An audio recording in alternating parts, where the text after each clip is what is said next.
you're a dentist, right? Yes, You're a doctor. Yes. You don't learn how to do medical billing No. in school, right? But it is extremely important to your business. Yeah. How did you learn it? And why didn't you rely on somebody else? That's a great question. I am relying on someone. I got him. But then I was like, where's my money? No, but that's what his question No, was. that's my You know, like my whole point was, remember I said you just need to understand. I don't need to be able to do it.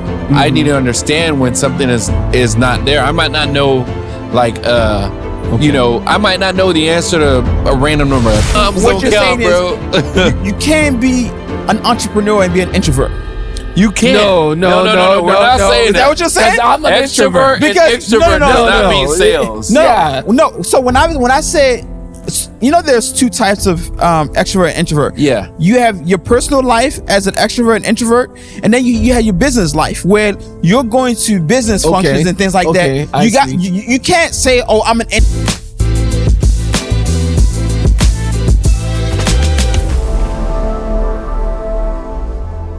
What's going on, beautiful people? Welcome to another episode of Beyond the Grind. BTG. Hey, if this is your first time tuning in, welcome. And please don't forget to hit the subscribe button so that you don't miss out on any of our future content. Our podcast is about business and lifestyle. So if that sounds like something that you're interested in, please make sure to like, share, and subscribe. My name is Kay. I'm Alan. And I'm Tosin. All right. So today, I actually want to share a very interesting conversation with you guys, right? You know, as you guys know, I'm an advisor, right? So what that means is Didn't know that. You didn't know that? Well, for those of y'all who don't know, that's what I do. So something interesting happened where, you know, I'm taking calls and people are coming to me about their problems, the things that they're currently, going through in their business, right? And it got me thinking, you know, everybody wants to be an entrepreneur until it's time to pay everybody else before you pay yourself. Because that's where I quit. because as an entrepreneur, you know, they say CEO, but the way I don't look at CEO as chief executive officer, I look at CEO as chief of everything. You're the one who is paying people. You're the one taking the trash. You're doing everything.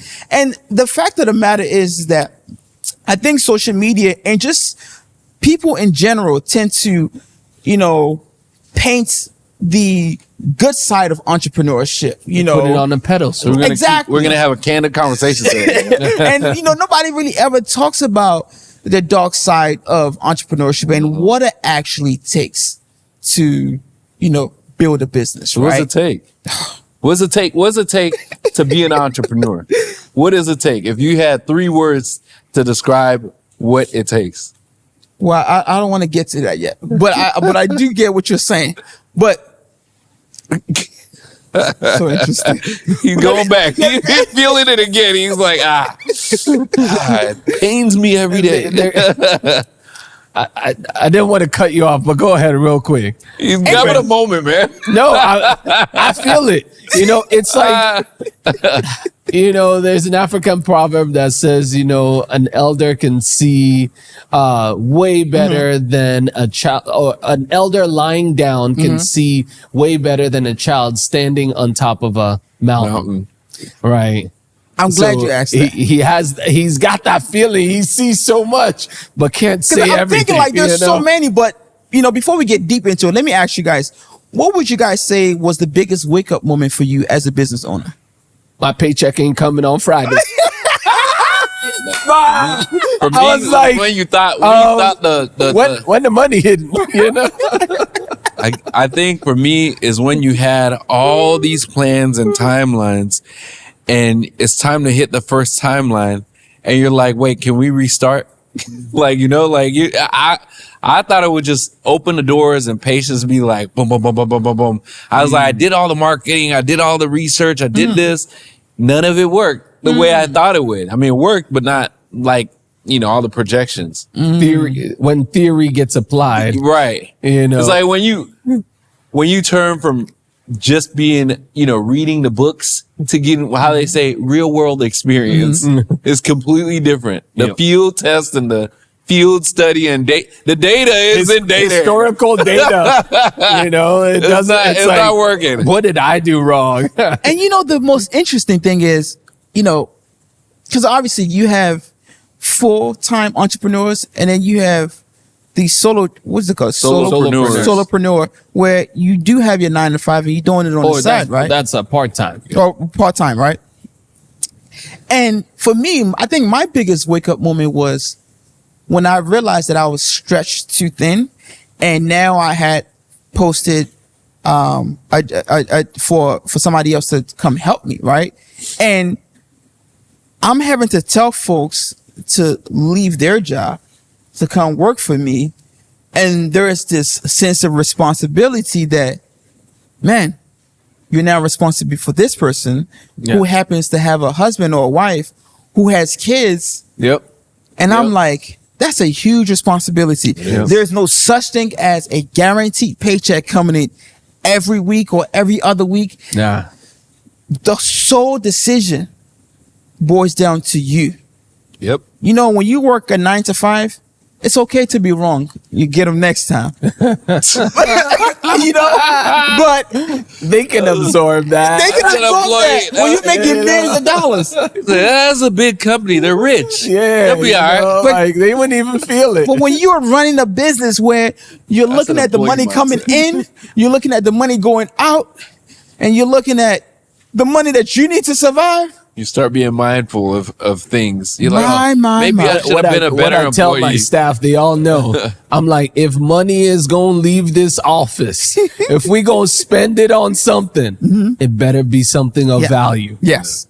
Even if it's $1. All right. Nah. And Skittles? Nah. Well, the break room. Oh yeah. Candy bars. And the reason why I wanted to talk about this topic is because I think a lot of times, because of how society paints entrepreneurship, everybody feels like they have to have a business, right? Yeah. And the whole point that I want to make here is that everybody isn't built for entrepreneurship. In fact, we need the 9 to 5 workers because that's what the economy is built on at the end of the day. It's okay to say that, entrepreneurship is not for me. I just want to go work for somebody else and not have to worry about payroll every Friday. Yeah. What are your thoughts about that? I'm going to come at it a little bit different. Okay. Because there are those people that say, hey, I want to build something. I want to build a legacy. Yes. I've got what it takes. Yes. And I feel like I cannot do that being an ambitious employee. Or they think they have what it takes. Or they think they have. I mean, it's not tested, right? All right. Like we said, theory, when you get in there, your eyes go open. All right. But really, it's a challenge because you're an ambitious employee and you're like, I can put my all into this thing, but in the end, there's no legacy in it for me. Yep. It's not mine. And that's kind of my thought process. Yeah. As well. So it's like, it's not mine. So I want to do something that is mine. And usually that thought pattern is going to lead you to entrepreneurship, whether you're built for it or not, because being an ambitious employee, you're like, there's so much more I'm giving versus what I'm getting. And that mismatch Or is going to capable push you of giving and are limited in your current role. That's perfect. So now those people, I think we need to put them in a separate category because it's like, are they going to be great at entrepreneurship? I don't know. Right. They have a track record of being a successful, ambitious employee, but you don't know if they're going to make it in entrepreneurship. There's probably a good chance they will. I think that's also another thing. You can be the best employee, but that doesn't mean you're going to be you could be a very successful top-notch employee, producing all that. But when it comes to entrepreneurship and running a business, especially if you're dealing with multiple clients, multiple employees, that doesn't always translate. No. Because when you're you could be CMO even, right? Just because you're great at marketing doesn't mean you know how to manage other people.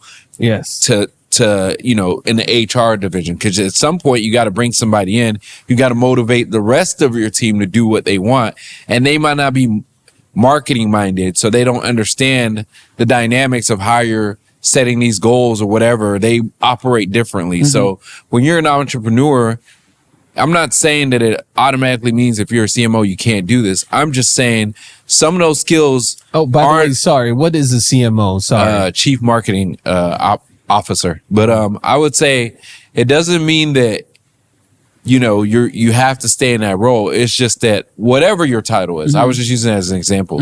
It doesn't mean that it automatically translates to success because you've been successful in this, you're successful in that. You have to take the whole breadth of it and understand that you're managing a section of a business and still not the whole. Whether if you're one portion of that, until you're in a position where if you're the CMO and you function as a CEO, because sometimes that happens, right? You get promoted and you're successful with that. Yeah. But the main thing I'm trying to drive home is that just because you run a segment of a business very well and you're the best at it, doesn't mean you could run the whole business. You could, but it doesn't necessarily automatically mean that I'm gonna be good at this. So obviously everybody's going to have, you know, what their own definition is of what it takes to run a business. I can only talk about my own personal experience because when I'm speaking to founders, you know, I'm looking for a couple of things for me to feel like this person is actually ready to run a business. Number one, an ownership mentality. Because when you run a business, you got to be a self-starter. Because there ain't nobody coming to motivate you to say you got to do A, B, or C. To save you. You got to be You gotta go find your own motivation. Exactly. You Find somebody to motivate you if you need and you got to be a leader. You know what I'm saying? So that's number one. Number two, grit. It's so important because you're going to experience so many turbulence, so many ups and downs. And if you don't have grit, it's going to be quite difficult. Number three, you got to be a risk taker. Because at the end of the day, in some way, shape, or form, you're probably competing with a bigger guy. And the only way to even be on the same level or even be able to attract, you know, some folks from the bigger guys is to take some risk. Do something that nobody else is doing to be able to, you know, attract a little piece of the market share, right? For sure. And the last one, I would say that, let's see, what I said ownership mentality, grit, risk taker, be okay with failing because you're going to fail. Not once, not twice, not three. Even the business might fail. Exactly. But guess what? I think part of entrepreneurship is failing because, you know, I was once listening to, a podcast, the guy, he's successful now, but it took him his 7th business for him to be successful. And he said something that was quite crucial. He said that for every business that failed, he learned something that he used for the next business. Yeah. It just happened to be that there was 7 things that he needed to learn before he got it right. Yeah. Or he was just doing all the right things in the wrong business. Or in the wrong business. You don't know. Sometimes that happens. Exactly. But I think at the end of the day, sometimes you have to realize that you only need to be right one time. Yeah. But there's some folks that if they try something and it doesn't work out, they go in the closet and just fold up. Yeah. Why? Because they're like, I don't know. I don't know what to do. I don't know. That's that grit you're talking about. But I think you also, another thing is that you have to understand that we talked about this before. When is it time to fold up? Some people fold up way before if they had, you know, before they could have, how do I put this? They could have lasted longer. And if they had lasted longer, they may have made it. But again, we discussed in the past that even if that's the case, you have to be okay with knowing that. Fail fast. So look, we don't got time to play around here. Yeah. Look, that's why I try, you know, one thing I'm really good at is being able to separate the emotions from the reality. Because a lot of people, you know, they live in their own world and they feel like everything revolves around them. Yeah. And so because of that, they're emotionally attached to their business idea. You know, but the reality is that the world doesn't care. I think they think that I think a key thing for new entrepreneurs is to realize that, like, even though you create an identity for the business, the business doesn't create your identity. You are the creator, not the other way around. So I think what people, when they don't make that differentiation or distinction, then when they fail, they feel like they fail. are a failure as a person in life instead of they failed at the business. If you shoot a shot in the gym, you miss a shot. You don't say I'm missing. My whole life is going terrible. home, you know. No, you say that shot. I missed that shot, and you dribble again, and you practice. Shoot again. Maybe I need to like I aim think this I way, think aim you that need way. the key thing I say for all entrepreneurs. It took me a while to realize this because I always had that mentality, but it's okay to fail because you may be wasting your time trying to keep something from failing when it'd be better off to go do something else. And you may, all that time you wasted doing something you didn't know you weren't good at until you did it. You could have been the master of this with all that you learned in this. So the longer you spend crying over spilt milk, the longer you delay the success that may be waiting out there for you. So that's the mindset you kind of have to have. If I failed, I gave it my best. This is it. I got to mourn it and be done. Let's go. Yeah. What about you, Tosin? Because, we talked about, how people only see the best side, or should I say the glam of entrepreneurship, right? What do you think it takes to really, really be an entrepreneur in today's society?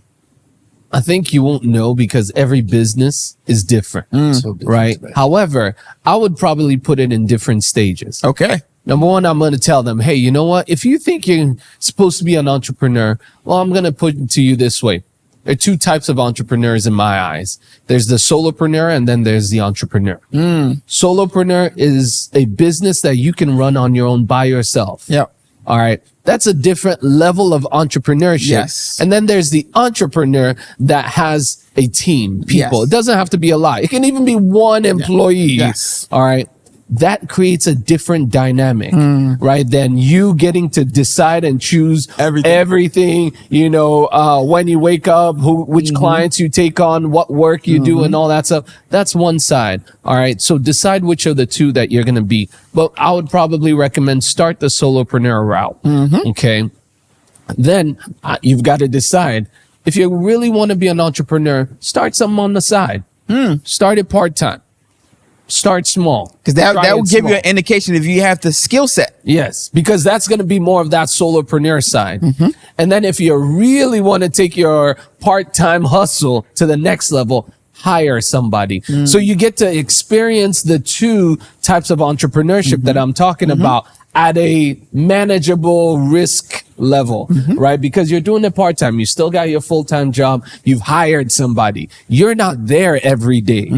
You got to call this person during your lunch breaks, during your bathroom breaks, and check on them and make sure that they're following the process, doing the things that keeping the business going. So how do See they, how you like it. so that's, All right. so if I'm a person out there Yes. hearing that, I'm thinking, well, how do I get $100 million?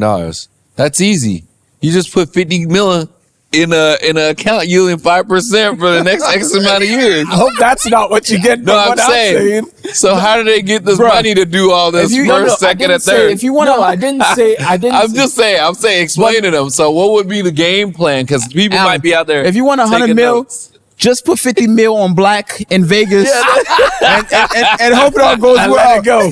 I'm just joking, guys. But I'm saying, because people are like, okay, I get it. That makes sense. But how do I even get to that point to do that? That's a good idea. So that's why I was saying start something on the side. Okay, so how do you get the money for this something on the side? You don't need money for every hustle. You just need to when find a I problem. started my business, I was actually... When my dad gave me my $100 No. million.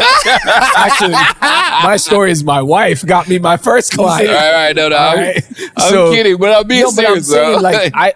saying, I wanted to do accounting as a CPA firm as an entrepreneur. So I'm like, you know what? Let me start telling people I want to do it. That's how I started. Step one. All right. And I sold my girlfriend, who's now my wife, back then on like, hey, I want to have a CPA firm. I guess I put it so much in her head that when she was out with friends, she was even talking about it. Like, hey, you need to call my husband. Yeah, you need to call him. And that's how I got my first client, who referred me to my second, who referred me And to my that's how third. she became Mrs. Omotayo. Hey, you know what? That's how you know a good keeper. That's how you know a keeper. We build, Right. So we building this so that legacy. is more of the technical entrepreneur, right? I'm using the current skills that I'm doing. Hey, I can translate it into, hey, I'm going to help you do your accounting. I'm going to help you be your CFO. I'm going to Thank you for the real world example. Cause Right. I wanted to, I know what you meant. So, but and actually, what I was saying is practically what I did.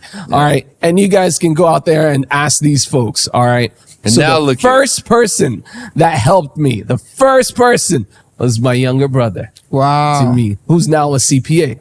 And Then I hooked Olu on, my older brother. Then I hooked my sister, who was going to school to become a doctor. So you hooked Come and help everybody me. No. It wasn't a hookup. I actually forced them to help me. I still had 9 jobs. Everybody had their 9 to 5. And then I had my cousin helping me on there too. See? So it was like, I was just grabbing and using whoever had some bandwidth. Hey, can you help me do this accounting real? Hey, can you help me with this client? his whole Hey, family is accounting. Yes. That's why Except my it helps. sister. It helps. It does help. All right. So I was already testing out my my ability to manage people with people that I wasn't even paying. Yeah. Right. I'm not even saying, like I mentioned, hire somebody. Maybe you don't have to hire some. Can you work with and somebody? it's terrible working with family, right? Oh, man. Because you say, hey, I need And you here. guess what? You're They not all paying me. don't- I'm going home. They all don't work for me now. Yeah, they all don't, yeah, exactly. They don't work for him now. And even my wife was even helping on. Of course. Right. So it's like I started out by testing it small. Right. And then I started out also by testing having other people, like, hey, can I even convince somebody else to help me out? Because if they're able to help me out for free, that means they see something that I'm trying to do. Right. It doesn't mean they have to give me all of their time. You got 2 hours. I'm going to take it. Someone was like, Bring that it. $50 I lent you in 9th grade, we're even if you do this. So that is a practical example of how they can start small. Yeah. And even on both ends, being the solopreneur and also being a part-time entrepreneur, but still having people that are either assisting you or actually having employees that you're paying. That was good. So what about some other skills that, potentially people might not be thinking about? So for example, let's say you work for a company, right? You're a project manager or you're a marketing director. You just deal with that specific task. Correct. When you're running a company, like you need to understand accounting or finance. Yeah. You need to understand a whole spectrum of things, right? Because you're running the entire show, at least until you can start hiring folks, right? So what about the aspect of, investing in your skill set to be able to run a company? What do you guys think about that?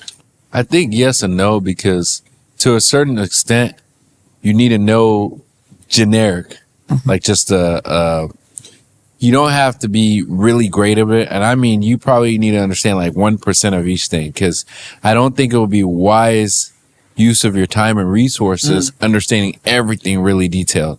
And I'm a firm believer in the philosophy is who, not how. Like Tosin just pretty much explained with his example, right? He was like, okay, I need to get from point A to point B. Let me go find people who are good at certain things. So leverage your relationship. Leverage your relationships. And what do they need? Like they need to pay me $50 from 9th grade and I need help.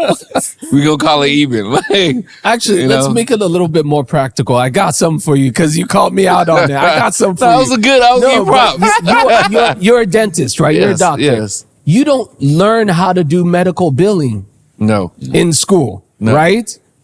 But it is extremely important to your business. To your business. Yeah. How did you learn it? And why didn't you rely on somebody else? That's a great question. I am relying on someone. I got him. But then I was like, where's my money?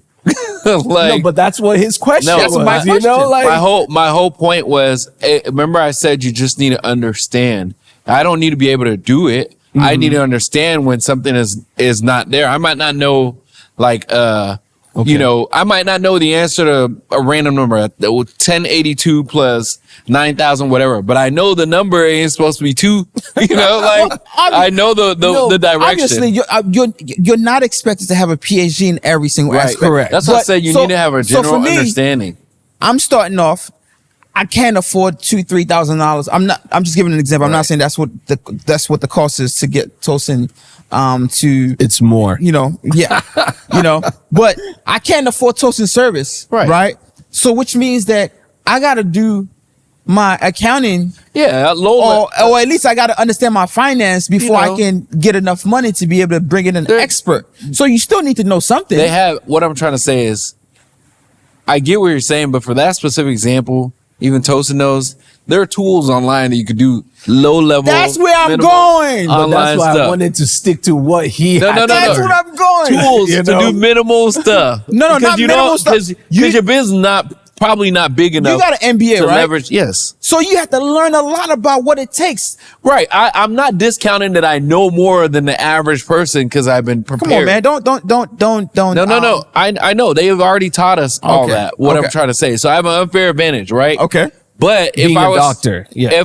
If I was starting, I had no MBA in finance, no doctor, or whatever, I would go. You don't know what you don't know until someone tells you don't know what you don't know. So even you trying to figure it out by yourself, you'll spend all this time and realize you just spent, I learned so much. Thought you were like 90% into it and you're only 1%. So you gotta go find someone to even educate you on what you don't know. What are your thoughts? So I'm hearing what you're saying and I'm starting to get there with you. I think maybe the answer is that you have to identify some of the key things. That's where within each industry or business line that you're in. Yes. Right. Like we just talked about in dentistry or even the medical field. You don't have to be an expert at medical billing. You gotta That's know where how your money comes from. Yeah, you gotta know how that works. So you gotta be dangerous enough. Yep. All right. Whether while you're working for somebody else, you learn it while you're working for somebody else, or if you're just going to jump out maybe straight from med school into your own practice, right? Or dental school, whatever, medical, what do you call it? Line of business, right? Learn about where your money is coming from. Yeah. Even for a startup founder, right? Yeah. You know, you might just be a creative startup, but you want to eventually raise money. If you're going to want to raise money, you need to get the skill set on how to raise money, what a cap table looks like. And your investors are going to be asking some some questions about your numbers. Yeah. And you don't need to know the specifics, but you need to be able to have, that's what I'm saying. But for you to understand it, you gotta pay the price and do the research. Right, okay. So I think we were misunderstanding. I think I was understanding that I need to be this guy who knows. No, that's what I'm saying. You don't have to be the PhD. So I'm like, no, you don't have to do that. You have to have working understanding, working knowledge, to have educated discourse about it. Very much. You don't have to be the expert, but you need to know what the numbers mean for the most part. Yeah, because I think day one, you need to identify, what those few things you need to know is. Not even day one. Before you even switch. He's saying day one in the like you need to already have it. Synthesis period. So we're not what I want to tell people out there is that, right when you start, you don't have to know everything. Correct. Right. But there are a few key things that based on your industry, you're going to have to know. Especially your business model and how it works. Yeah. How you going to get paid? At least. SOPs. Yeah, you got to, I don't get that. We ain't doing it for free. People are like, what's our money look like? I'm like, or how, like they don't even understand like where they're, how do you not know your bottom line? Like, I don't understand. What if I told you I've spoken to some founders when I said, explain your business model to me, and they don't know what I'm talking about? Huh? Some even say, what's a business model? Once I hear that, I said, you're not ready to. Doesn't mean you can't be a great founder. It's just not ready at this point. You shouldn't be calling them founders then. You should call them, hey, you're a dreamer. Dreamer. I was just like, dreamer. You're a dreamer right now. That's exactly what it is. Right? Having a dream, there's nothing wrong. I think it's just part of the evolution. But you have, so a part of this podcast is we're all dreamers, right? Yeah. That's how you got here. But in order to move to the next level, you need to be a dreamer who executes, right? Yes. Who's intentional about executing. Exactly. So if you're not executing, like just write down your word note and just, every now and then look at it, feel good about yourself. So basically, talk about it at barbecues. If you're listening to our podcast right now, you're a dreamer. You're a dreamer who is executing and who is being intentional about execution, right? So you're learning. So there's a second thing I also want to mention is that one thing that I feel like all entrepreneurs need to learn is how to sell. Sales. Yes. Every business. Oh my It's God. the most important thing. Every business is a- all it's in about sales. selling. It's in sales. It's not even every business, it's single just one. life. There You gotta sell yourself to get a girl. She has to want who you are. Preach. For me to have anything to listen to anyone who they have to sell me on whatever it is they're saying. Even to get a job, you got to sell yourself. So watch this podcast. Yeah. We got to sell you that we have Somebody value. was asking me about our podcast and how we put this together. I said, we have to sell Shabbat. We have to sell them like, bro, this is what we're trying to do. Are you down or what? It got to make sense. I know, he was like- Everything is about selling. Yep. If you go into business saying, hey, I'm the best, let's call it, I'm the best plumber out there. And you can't sell your skills, your services. You're the best plumber inside your house. No one believes you. How you gonna get next business? So basically, Moms what don't you're count, saying bro. is you can't be an entrepreneur and be an introvert. You can't. No. We're not saying Is that what you're saying? 'Cause I'm an Extrovert introvert. and extrovert does not mean no. sales. No, Yeah. no. So when I say, there's two types of extrovert and introvert. Yeah. You have your personal life as an extrovert and introvert, and then you have your business life where you're going to business functions and things like that. You can't say, oh, I'm an introvert, I'm not going to speak to anybody. Yeah. When it comes to business, you're going there, especially to these networking events, Or somebody in your business has with to do it. intentionality that, look, I'm gonna give out my business card. I'm gonna be intentional about Connecting with. connecting, articulating the problem that my company is solving and how I'm going to be the solution to these folks' problem. Yeah. That's what I mean by that. Yeah, definitely. Because you have to go out there and make sure people know your business. Yes. Even word of mouth, the basic level of marketing. Yep. Right.